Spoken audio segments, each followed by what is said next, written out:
Kwa Wizara ya Nishati kuimarisha akiba ya kimkakati ya hifadhi ya mafuta au National Strategic Petroleum Reserve ili kuongeza uwezo wa nchi kujilinda dhidi ya misukosuko ya kimataifa na nishati ikiwemo mabadiliko ya bei katika soko la dunia. Kama tunavyoona misukosuko iliyotokea hapa karibuni wiki iliyopita na tunayoendelea nayo tayari imeshapandisha bei ya mafuta kwa 13% mpaka jana. Sasa hatujui leo na siku zinazokwenda, lakini tumwombe Mungu watu wale wakae juu ya meza, wazungumze, wakubaliane na hii misukosuko iishe, ili dunia irudi katika hali ya kawaida kuendesha chumi za nchi zetu. Kwa hiyo ni vyema kutokana na mabadiliko hayo ya siasa za kidunia tukawa na mradi kama huu ili kujihakikishia usalama wa nishati hii ya mafuta. Ndugu zangu, uwekezaji wa serikali katika mradi huu wa ujenzi wa matanki ya kupokea mafuta ni hatua ya kimkakati katika kuimarisha nafasi ya Tanzania kama kitovu cha biashara au biashara na uwekezaji wa kikanda na kimataifa. Hatukusudii hapa, tunakusudia kule.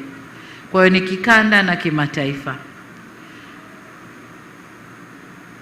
Vile vile ni uthibitisho kuwa kama taifa tumeamua kujiandaa kutumia kikamilifu jiografia ya nchi yetu kama lengo kuu au lango kuu la kuhudumia nchi zisizo na bahari au nchi zilizounganishwa na nchi zenye malango ya bahari.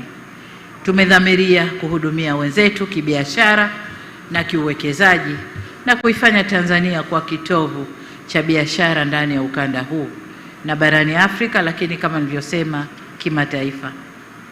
Ndugu viongozi na wananchi, bandari zetu ikiwemo hii ya Dar es Salaam zina mchango mkubwa sana katika kukuza uchumi wa nchi yetu na ustawi wa watu wetu. Kwa kutambua hilo, serikali imeendelea kufanya maboresho ya miundombinu na huduma katika bandari za Bahari ya Hindi pamoja na maziwa makuu na bandari kavu vile vile, pamoja na kuimarisha ushirikishwaji wa sekta binafsi katika kufikia malengo yetu ya kiuchumi. Kama sera zetu zinavyosema kwamba maendeleo yetu hatutakwenda peke yetu, tutakwenda na sekta binafsi. Kwa hiyo tumekubaliana kuishirikisha sekta binafsi katika safari yetu ya maendeleo, na tija ndiyo hii tunayoiona leo.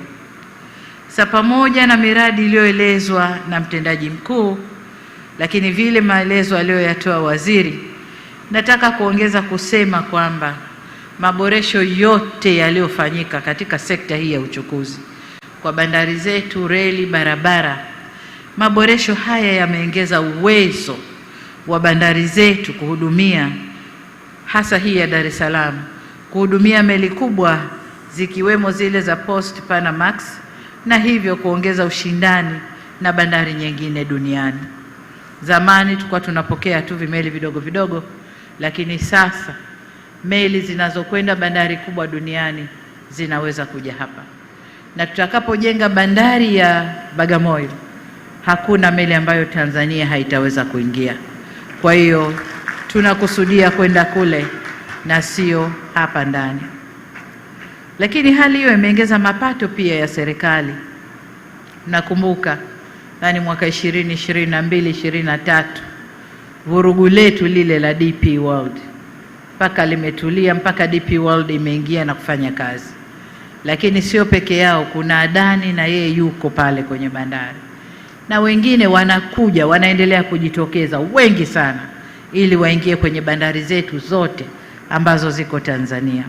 Lakini mpaka sasa tulichofanya, tumeweza kuongeza mapato ya serikali kupitia kodi ya forodha kufikia, amesema vizuri Mrisho Mpoto, trilioni 12.31 mwaka 2024/25 kilinganishwa na shilingi trilioni 7.3 za mwaka 2020/2021.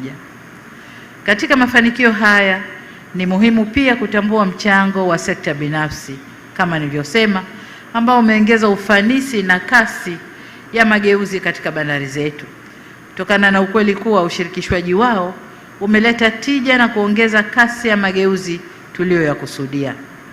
Ushirikishwaji wa sekta binafsi katika uendeshaji wa bandari zetu ulikuwa ni uamuzi wa kimkakati uliohitaji ujasiri na dhamira thabiti.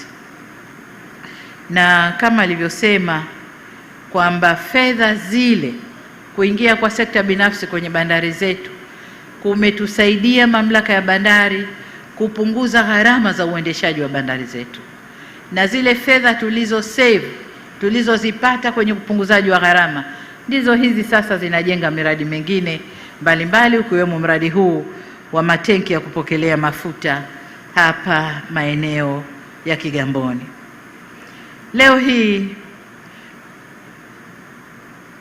matokeo ya ushirikishwaji wa sekta binafsi yako wazi. Bandari yetu inahudumia shehena kubwa zaidi, ufanisi umeongezeka na biashara zimefunguka sana kilinganisha na tulivyokuwa. Kubwa zaidi, kumeongezeka kasi za utekelezaji wa mpango mkakati wa uendelezaji wa bandari zetu ambao mpango unakwenda mpaka mwaka 2040, lakini utekelezaji wake ulikuwa unakwenda polepole.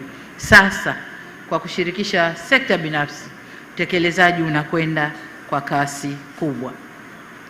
Ndugu viongozi na wananchi, katika bandari yetu, kadri bandari yetu inavyokuwa na kuongeza uwezo wa kuhudumia shehena, ndivyo inavyohitaji miundombinu inayoendana na mnyororo mzima wa biashara hiyo. Leo hii tunasogea hatua nyingine muhimu ya kuanza ujenzi wa matanki ya kupokea mafuta yenye uwezo wa mita za ujazo 378,000 kwa wakati mmoja.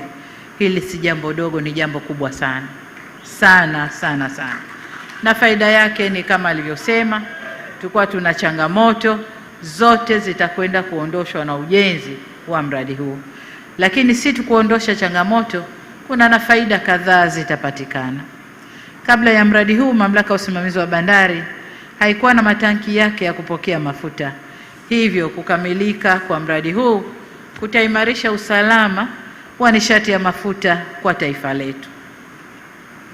Hatua hii ya uwekezaji wa jiwe la msingi mradi huu ni sehemu ya utekelezaji wa ilani ya Chama cha Mapinduzi ya uchaguzi mkuu wa mwaka 2025, ambapo tuliwaahidi Watanzania kuimarisha miundombinu ya kisasa ya kusafirisha au usafirishaji, ya usafiri na usafirishaji, lakini pia ni utekelezaji wa